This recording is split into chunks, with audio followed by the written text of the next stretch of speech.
जिंदा होती तो हमारा ये हाल ना होता।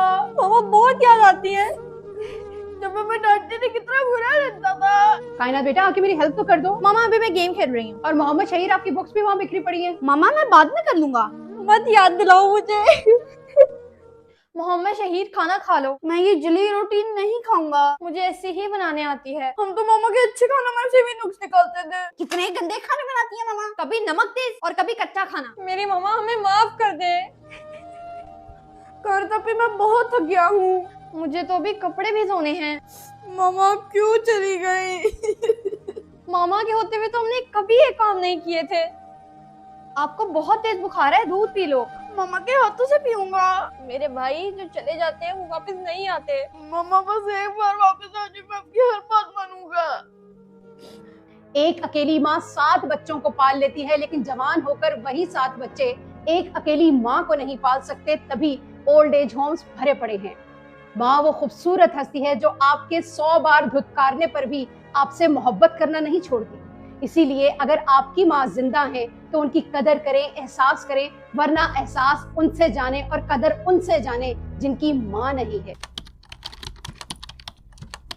इतने गंदे खाने बनाती है मामा, कभी नमक तेज और कभी कच्चा खाना। इन चावलों में तो जरा जायका नहीं, बिल्कुल फीके। इतनी भूख लगी थी, सारा मजा खराब कर दिया। पता नहीं बाबा कैसे खाते हैं, हिम्मत है बाबा की। वो बोलते नहीं है ताकि लड़ाई ना हो। चलो बाहर से कुछ मंगवा लेते हैं, मेरा पेट तो खाना देख के ही भर गया है।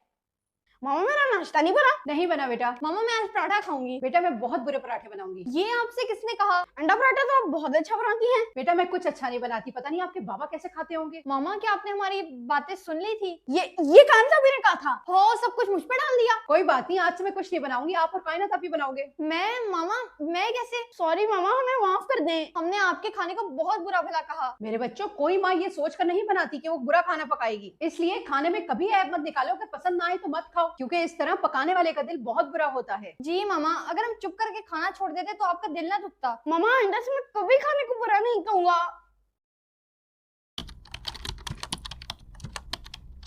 ये बुढ़िया कब जाएगी यहाँ से? हर 4 दिन बाद तो आ जाती है। जब से आई है घर को हॉस्पिटल बना दिया है। खांसी सुन सुन के तो मेरे कान पक गए हैं। मामा इसको घर में बुलाती ही क्यों है? लोग सही कहते हैं कि बूढ़े बोझ ही होते हैं। कौन बोझ है बेटा? जब भी आती है घर का माहौल ही बदल जाता है। ये कैसी बातें कर रही हो बेटा? मैं सारी रात इनकी खांसी की वजह से नहीं सो पाया। आप इन्हें बोले अपने घर जाएं, वरना मैंने इस घर में नहीं रहना। खिदमतें करवा करवा के पागल कर दिया बुढ़िया ने। मोहम्मद शहीद, कल को मैं बुढ़ापे में बीमार होंगी तो माँ के लिए भी ऐसी बातें करोगे? मामा हमारा ये मतलब तो नहीं था। आप जैसे बच्चे बड़े होकर अपने वालिदैन को ओल्ड एज होम पहुंचा देते हैं। याद रखो, इज्जत देने से इज्जत मिलेगी, ठुकराओगे तो ठुकरा दिए जाओगे। शायद कसूर मेरा ही है, मेरी ही तरबियत में कोई कमी रह गई होगी।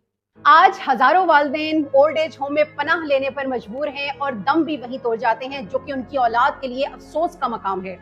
दूसरी तरफ ये भी एक तल्ख हकीकत है कि शायद हमारी ही तरबियत में कोई कमी रह जाती है, जो हमारी औलाद हमारे साथ ऐसा करती है। याद रखें, आपकी औलाद आपकी नसीहतों पर नहीं बल्कि आपके नक्शे कदम पर चलती है। लिहाज और इज्जत बड़ी से बड़ी डिग्री भी नहीं सिखा सकती।